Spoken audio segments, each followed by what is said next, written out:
Sorokin spread the topographical map across the hood of an abandoned logging truck and traced the pass below with one gloved finger. The road was narrow, threading between dense spruce walls, switchbacks disappearing into granite shadow.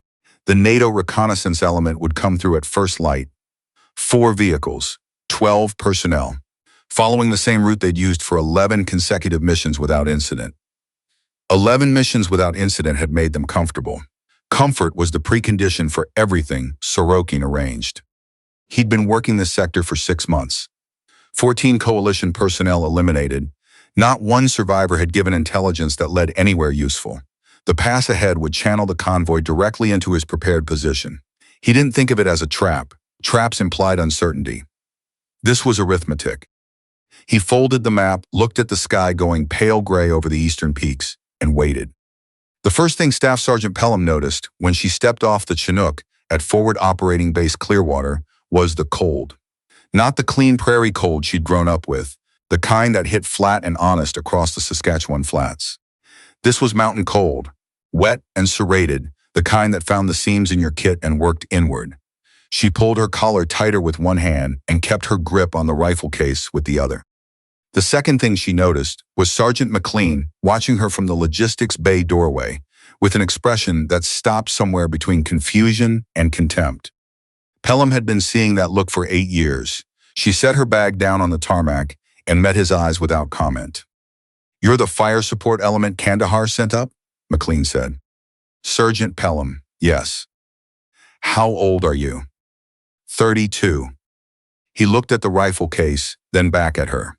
He had the kind of face that showed everything it was thinking, which Pelham had learned early was not a sign of honesty, but of someone who never expected to have to hide anything. "Kandahar sent us a woman with a hunting rifle," he said, not quite to her and not quite to himself. "Modified Macmillan TAC 338, Pelham said, "not a hunting rifle."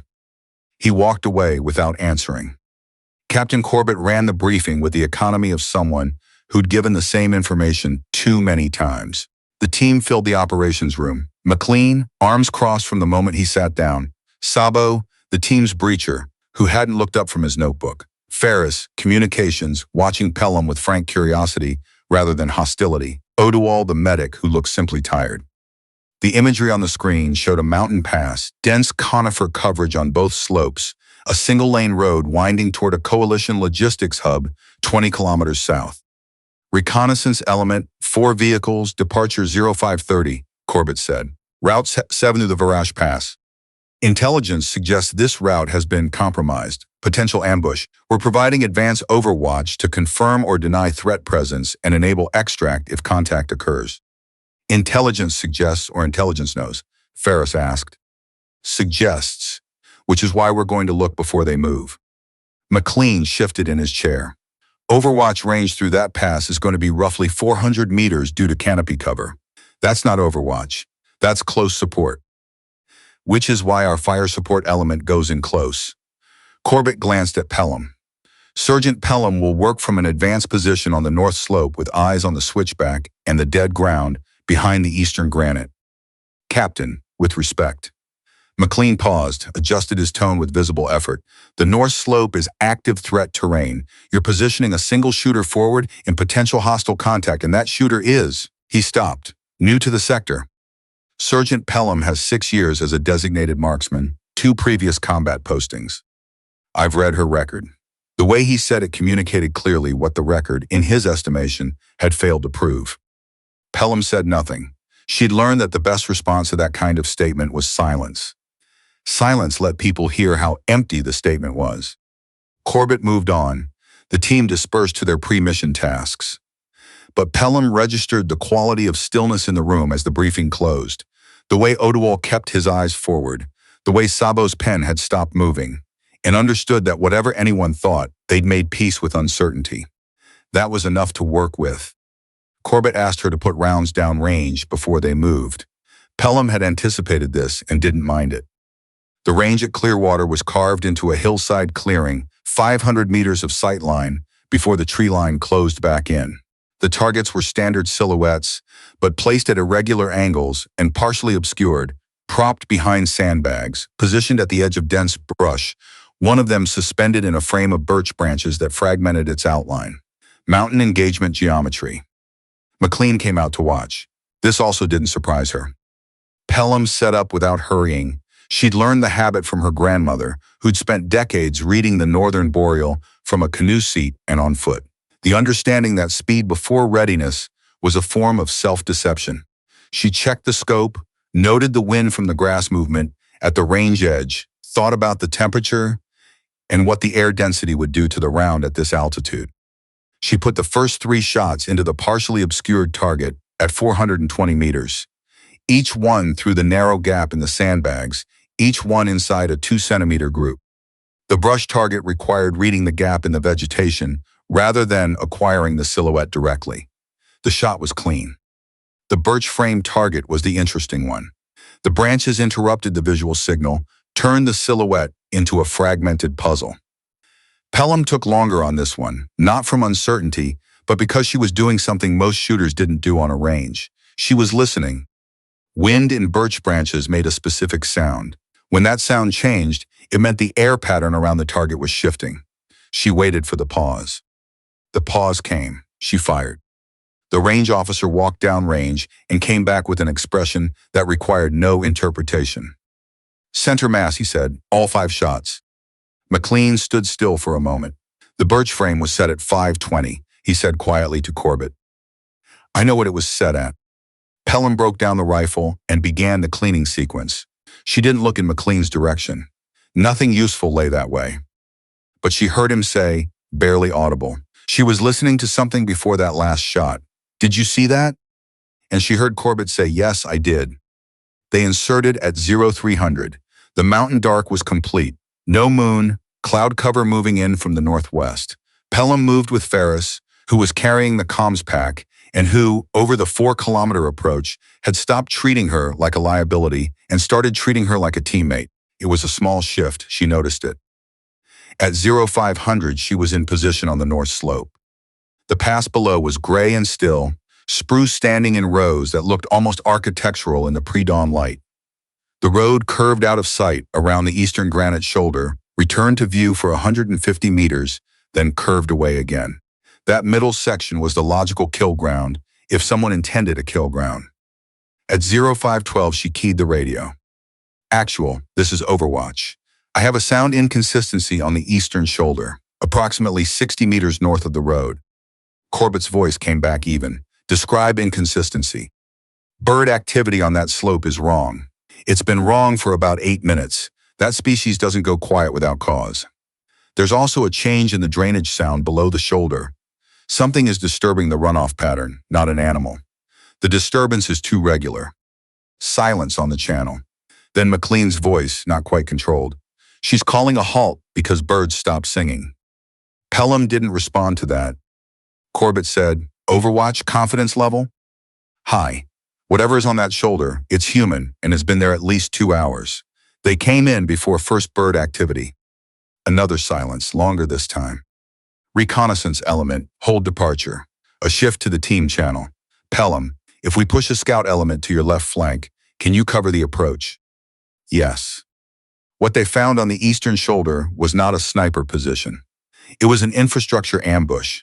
3 fighters with anti-armor munitions sighted to take the lead vehicle on the second switchback, where the road bent closest to the granite.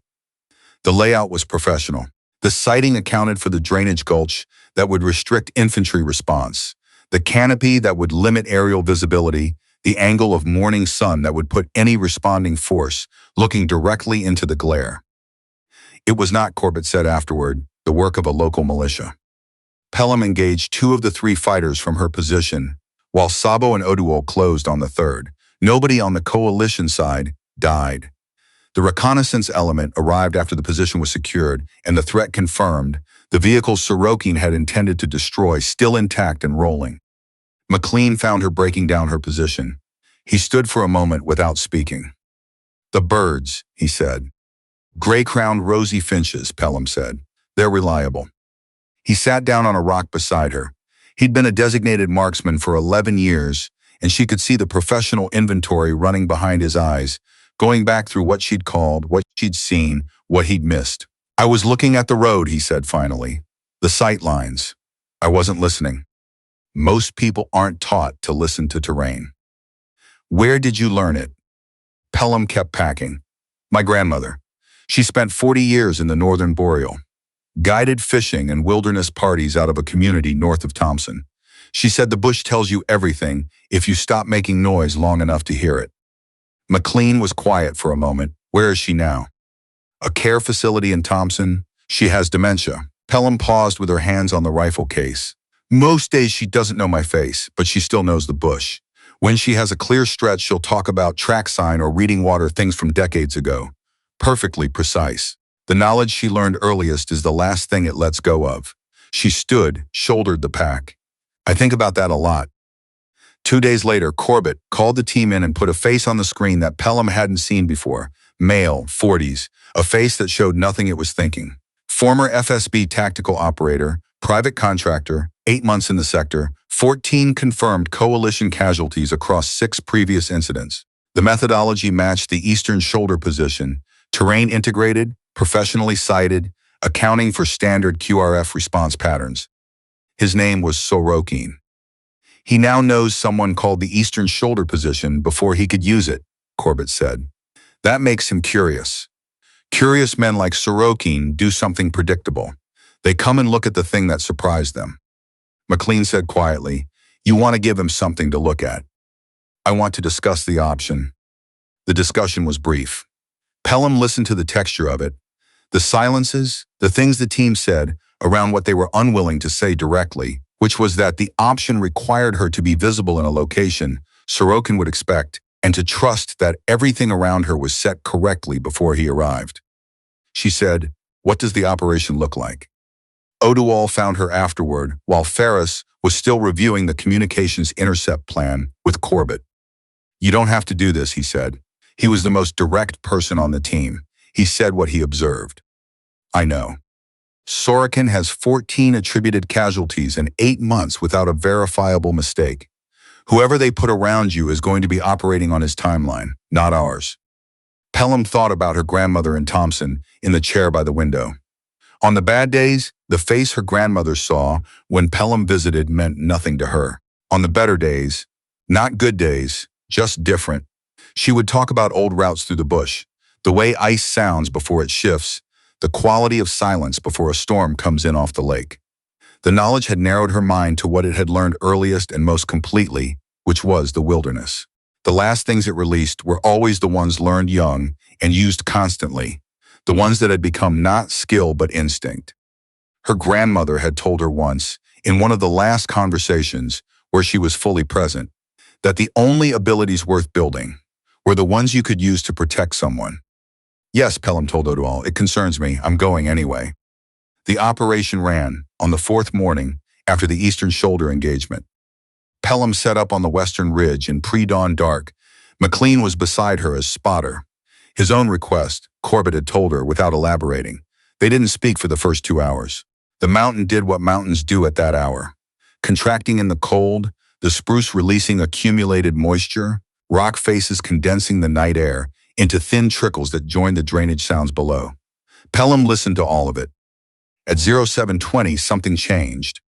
Not a sight picture. An absence of sound, a localized silence in the western canopy, approximately 800 meters out, that had no meteorological explanation. The wind was consistent. The temperature was rising normally. Bird activity had resumed at its pre-sunrise pattern across the entire slope except that one sector. 8 o'clock, she said quietly. 800 meters approximately. The silence is moving. He's not stationary. McLean raised his binoculars. I don't have him. You won't. He's using the drainage fold for cover. Listen to where the birds are not. A pause. He's tracking south to north along the fold. He'll want the granite shelf. Only position with a clean sight line to where I'm supposed to be visible. He'll cross the water feature at the north end of the fold to reach it. And when he does, the drainage note will change. McLean spent 30 seconds in silence, then, I hear it. He's precise, Pelham said. He's barely moving. But the water doesn't care how precise he is. They waited.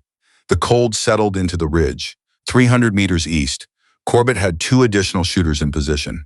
The canopy geometry meant neither of them had sight lines to the fold. This was Pelham's call or nobody's call. The drainage note changed. A subtle addition, a presence in the acoustic texture, water disturbed and settling. He's crossed, she said. Shelf position in 4 to 6 minutes. When he settles in, he'll be exposed to the northeast for approximately 10 seconds. Beside her, McLean moved into his role with the automatic precision of someone who had stopped deliberating. Wind is 3 knots from the northwest, 840 to the shelf edge.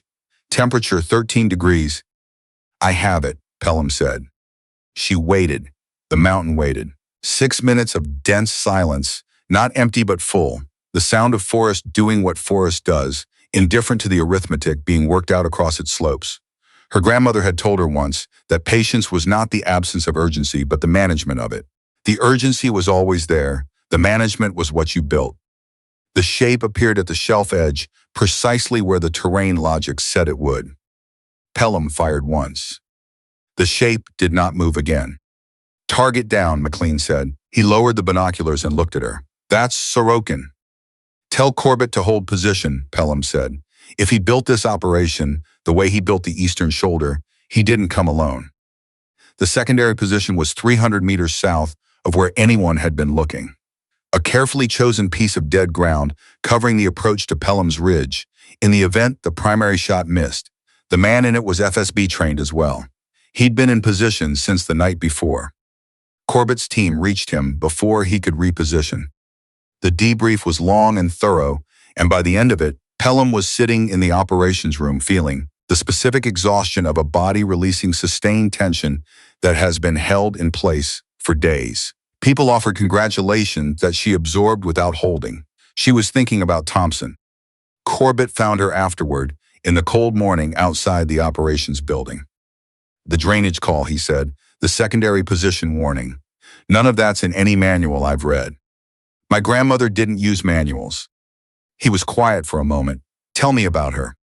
It was an unexpected question from a commanding officer, and the unexpectedness made her answer honestly. She told him about the community north of Thompson, about 40 years of guiding in the backcountry, about what it meant to read landscape the way other people read faces. She told him about the care facility and the chair by the window, and the way the knowledge of the bush had become the last intact country in a mind that was otherwise diminishing. She told me once that the bush isn't silent, Pelham said. It's speaking a language most people never learn to hear. She watched the tree line at the FOB perimeter. She spent most of my life teaching me to hear it. She'd be proud of you, Corbett said. She'd also tell me I was taking unnecessary institutional risks. Pelham came close to a smile. She had clear views on what was worth risking yourself for. And this was? Sorokin was going to keep killing coalition personnel until someone stopped him. I was the someone who could. That seemed sufficient. McLean found her that evening in the armament bay. He sat down across from her without the posture he'd carried since her arrival. Something had come loose in it, or been set deliberately aside. I owe you an apology, he said, when you arrived. I was making assumptions based on what I could see and not accounting for what I couldn't. He paused. I wasn't listening.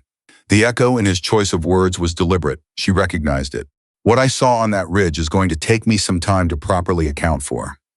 I've been running Overwatch operations for 11 years. I would not have called Sorokin's position.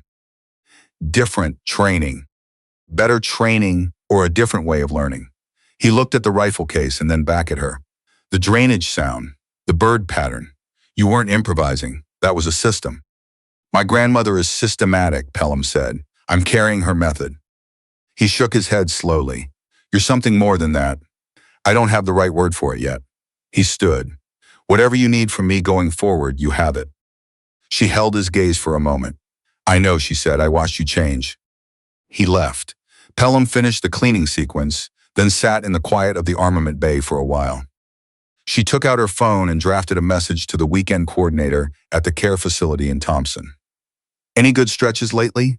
We'll call when I can. The response came back within the hour. 3 good days this week.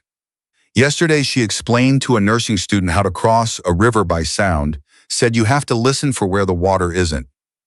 Everyone thought it was a beautiful way to describe it. Pelham read the message twice. Listen to where the water isn't. She had heard that for the first time when she was 11 years old, standing on a riverbank in late spring when the runoff was high and the crossing looked impossible. She had absorbed it so completely that she'd stopped thinking of it as instruction and started thinking of it as simply the way things were. She sent back, "That sounds exactly like her, thank you." Then she set the phone down and let the quiet settle around her, thinking about how knowledge moves from one person to another and changes shape in the transfer without losing the essential thing that makes it useful. Thinking about what it cost to carry that knowledge into places like this, the cold, the mountains, the operations rooms, full of people who had to be shown something before they were willing to hear it. She thought it was probably worth it. She thought that was the closest thing to certainty she was going to get. Outside weather was coming in from the northwest. She could hear it in the way the spruce canopy at the edge of the base had begun to move. A low collective sound, the trees adjusting to something larger than themselves, speaking in the only language they knew. She listened until she understood what it was saying, then went back to work.